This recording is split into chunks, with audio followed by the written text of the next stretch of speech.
3 de maio de 1957. A primeira missa. Juscelino Kubitschek, João Goulart e mais 15 mil fiéis participam da cerimônia celebrada pelo cardeal Dom Carmelo Mota. É o batismo da cidade que acaba de nascer.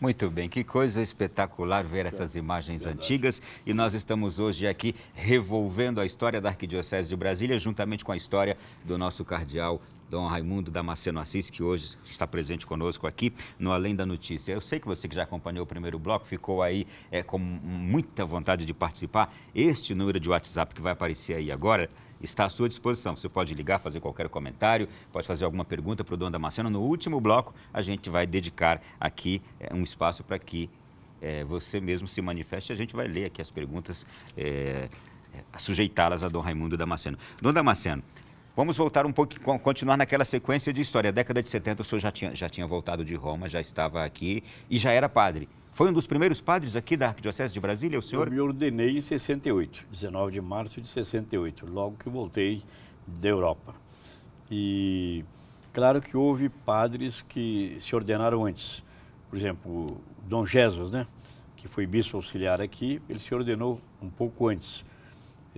Porque ele veio também bem depois, entende? Aquela dificuldade de formar um clero aqui, quando o senhor volta de Roma 6, 7 anos depois, o senhor voltou, já tinha mais sacerdotes, já tinha um bom número de sacerdotes? Já tinha mais paróquias, entende? Mas com clero diocesano ainda muito limitado. Isto é, o arcebispo Dom José Newton sofreu muito e deve ter... Sem dúvida nenhuma. Para construir uma igreja, claro, né? Sem dúvida nenhuma. Ele não tinha padre, não tinha seminário. E o nosso seminário começou com um seminário menor. Em 62 foi inaugurado o seminário. E em 72 o seminário foi encerrado, as suas atividades. Porque os nossos seminaristas terminavam o seminário menor, o Dom Newton os mandava a Belo Horizonte, porque aqui não havia seminário maior. E distante de Brasília, sem um acompanhamento lá por um padre aqui de Brasília, muitas vezes os seminaristas acabavam desistindo da sua caminhada e deixavam o seminário e não resultava praticamente em nenhuma ordenação. Daí a decisão do Dom Newton de encerrar as atividades do menor em 72, era um seminário dirigido pelos padres lazaristas, e reabrir o seminário menor e o maior em 76. Então eu era pároco na paróquia do Santíssimo Sacramento, na L2 Sul, e o Dom Newton, então, resolveu também convidar os padres sulpicianos da Sociedade de São Sulpício, canadenses e colombianos, para juntos comigo abrir o seminário maior. E isso aconteceu justamente no dia 25 de março de 76. Começou o nosso seminário maior. E com isso, então, as vocações foram surgindo, encontravam aqui o ambiente próprio para a sua formação, tanto no menor, né, como também no maior, e com isso nós começamos a ter muitos sacerdotes. E hoje nós temos um seminário com bastantes seminaristas. Quem olha para a Igreja de Brasília hoje não imagina, ou talvez não consiga imaginar, claro, quanta luta e quanto sofrimento no seu surgimento, dúvida, porque é uma igreja que floresceu muito, é uma igreja muito vigorosa, é uma das mais ricas em pastorais e movimentos do Brasil e também em vocações hoje, né? Sem dúvida nenhuma. Há muitas vocações, o seminário está cheio, o propedêutico também com um bom número de alunos. E também as congregações religiosas também tiram vocações aqui do Distrito Federal. Foi bom aquela frase ali justamente do cardeal Mota, quando ele dizia que Brasília foi batizada com a primeira missa, em 57. E o Dom Newton dizia que Brasília recebeu a primeira Eucaristia com a missa de inauguração, em 1960. E em 70, com o Congresso Eucarístico, o 8º Congresso Eucarístico Nacional realizado em Brasília, ele disse que Brasília foi crismada. Isto é, Brasília já estava consolidada do ponto de vista de igreja, do ponto de vista cristão. Então aí sim, nesse momento começam a surgir os movimentos. Cursílio, movimento, o Encontro de Casais com Cristo, as diversas comunidades novas, entende? O Movimento Familiar Cristão, Serra Clube, E começa então todos esses movimentos surgir nesse período. Este sinal da fé marca Brasília tanto capital, como Certo. capital do país, territorialmente, como também uma cidade de fé, não é? Sem dúvida nenhuma. Os sinais de fé acompanham essa cidade. Às vezes as pessoas não percebem isso, às vezes visitando Brasília rapidamente, às vezes visitando os monumentos de Brasília, mas não percebem a dinâmica das comunidades, das paróquias e das comunidades em geral. Entende? Paróquias bem organizadas, com muita participação, com muitas pastorais trabalhando, de modo que é uma igreja realmente viva, e eu creio viva, e que podemos dizer que depois de 70 realmente Brasília se consolidou, digamos assim, como igreja. Brasília recebeu muito de todo o Brasil, de muitas dioceses do Brasil no seu começo. E quando é que Brasília começou a ter seus próprios frutos aqui? Foi a década de 80? 70 ela se consolida com os movimentos eclesiais que aparecem, as diversas comunidades. 76 nós temos a reinauguração do menor e inauguração do maior. A partir daí começa uma pastoral vocacional também muito intensa e as vocações começam a aparecer, encontram o espaço onde elas podem ser formadas até chegar à sua meta final, né, que é a ordenação sacerdotal. De modo que eu diria que a partir de 80, realmente, nós começamos a ter ordenações todos os anos. O que acontece até hoje. Quem foi o primeiro padre fruto aqui da Igreja de Brasília? Nascido em Brasília, eu creio que é o Dom Marconi. Entende? E que é bispo hoje. Que é bispo auxiliar. Auxiliar de Brasília. Foi padre, bispo auxiliar, nascido na Vila Planalto. Quando eu trabalhei na Vila Planalto como vigário paroquial de Dom Ávila, o Dom Marconi era coroinha lá na capela da Vila Planalto, na capela de Nossa Senhora do Rosário. Porque, como eu dizia, a catedral não tinha estrutura para funcionar. Era apenas um buraco com as parábolas, né, erguidas. Então, todo o movimento da catedral praticamente era na Vila Planalto. A Vila Planalto era um aglomerado de muitas construtoras, grandes construtoras, onde ali moravam também os seus empregados, seus funcionários, enfim, os construtores de Brasília, como a Cidade Livre do Núcleo Bandeirante, como a Candangolândia. Então, eram esses grandes conglomerados, né, de pessoas, dos primeiros que chegaram, dos candangos, que trabalhavam de noite para construir Brasília, entende? Década de 80 também é uma década importante. O senhor se torna bispo. 86 eu me tornei bispo auxiliar de Brasília. E logo em seguida fui eleito secretário do CELAM. Quando falece Dom José Newton? Dom José Newton faleceu em 2000 Não, ele viveu muito. Ele renunciou. Desculpe, quando renunciou? A pergunta é quando renunciou quando chegou Dom José Freire Falcão? Ele renunciou em 1984. Aí assume Dom Falcão. Dom Newton ficou praticamente à frente da arquidiocese 24 anos. 24 anos. 60 a 84. Bom, e aí depois que chega Dom José Freire Falcão, que aqui é nosso cumprimento, nossa saudação. Dom Falcão é um telespectador assíduo da Canção Nova. Então, quem sabe ele está nos ouvindo. Um abraço, viu, Dom Falcão? Sim, sempre que ele nos encontra, ele está comentando o que viu, tudo que viu. Eu fui bispo auxiliar dele, né? Com muita alegria, com muita honra, e quase 16 anos. Embora ausente algumas vezes, alguns períodos de Brasília, devido às minhas outras funções. Secretário do CELAM, secretário da CNBB e depois, é claro, fui nomeado arcebispo. E aqui eu aproveito e faço um registro agora muito pessoal aqui da década de 80. O senhor é nomeado bispo auxiliar de Brasília e mais ou menos 2 anos depois o senhor crismou e deu primeira comunhão a um menino que está diante do senhor hoje. Olha, tá vendo? E na época eu estava ali com os meus 14 anos. Que beleza. De vez em quando é uma alegria. A gente encontra um ou outro dizendo, o senhor me crismou, o senhor me batizou, o senhor fez o casamento dos meus pais. Isso porque também eu fiquei aqui quase 40 anos, né, Ronaldo? De 60 como padre, de 68 a 2004. Então é um período longo.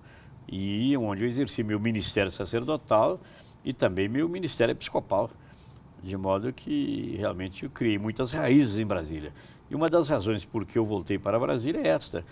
Eu gostava muito de Aparecida e gosto de Aparecida, me sentia muito bem em Aparecida, mas eu creio que para mim era melhor voltar, digamos, à diocese na qual eu fui encardinado, entende? Onde eu fui ordenado, onde eu trabalhei, uma diocese grande do ponto de vista populacional, onde eu teria alguma atividade a mais para fazer. Ao passo que a Aparecida ela é menor, né?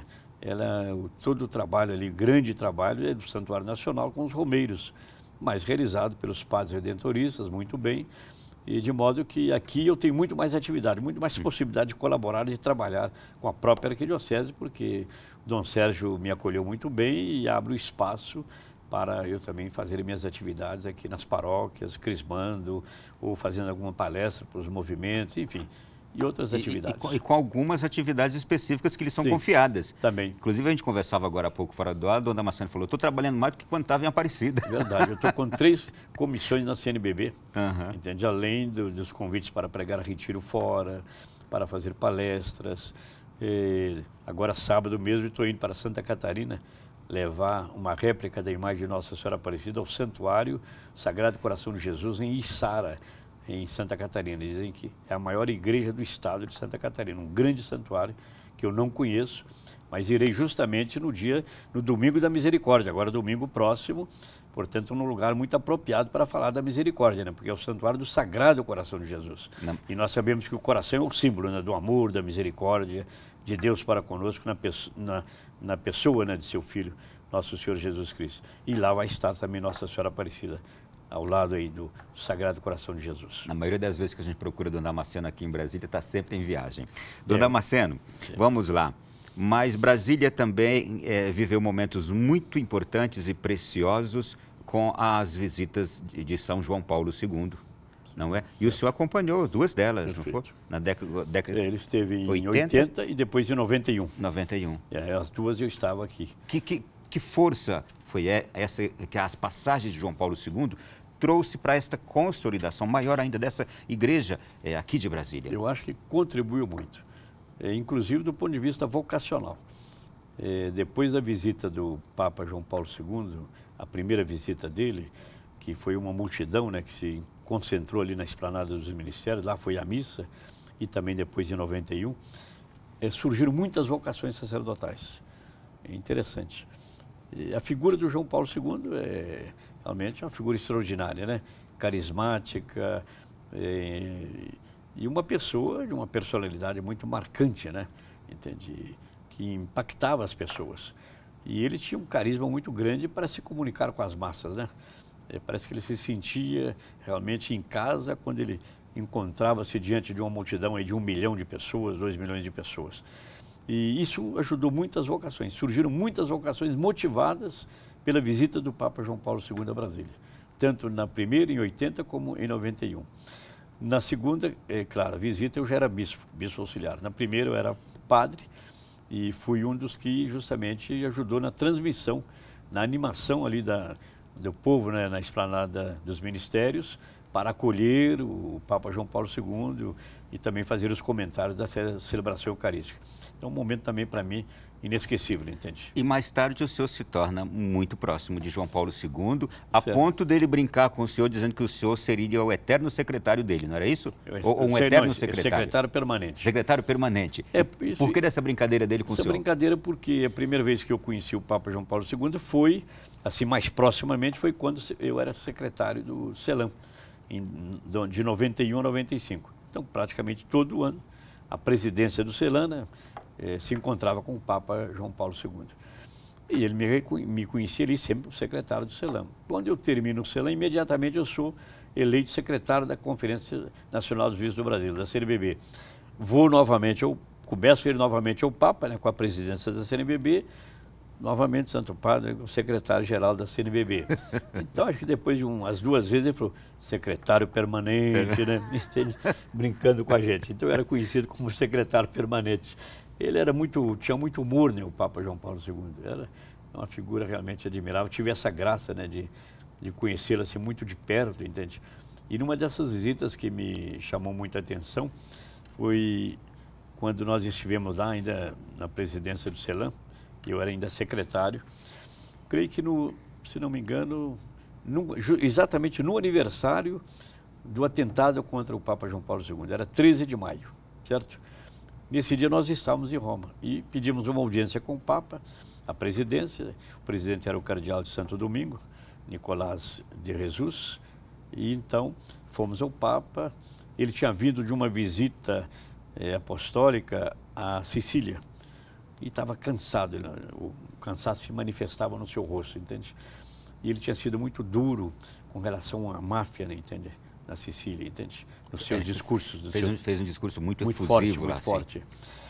Então, ali o cardeal começou a audiência, agradecendo, é claro, a audiência e dizendo a ele, Santo Padre, nós, na Eucaristia de hoje pela manhã, agradecemos a Deus por tê-lo salvado daquele atentado no dia 13 de maio, justamente nessa data de hoje, e agradecemos a Deus, louvamos a Deus por tê-lo preservado, né, preservado a sua vida. E ele, então, simplesmente retrucou.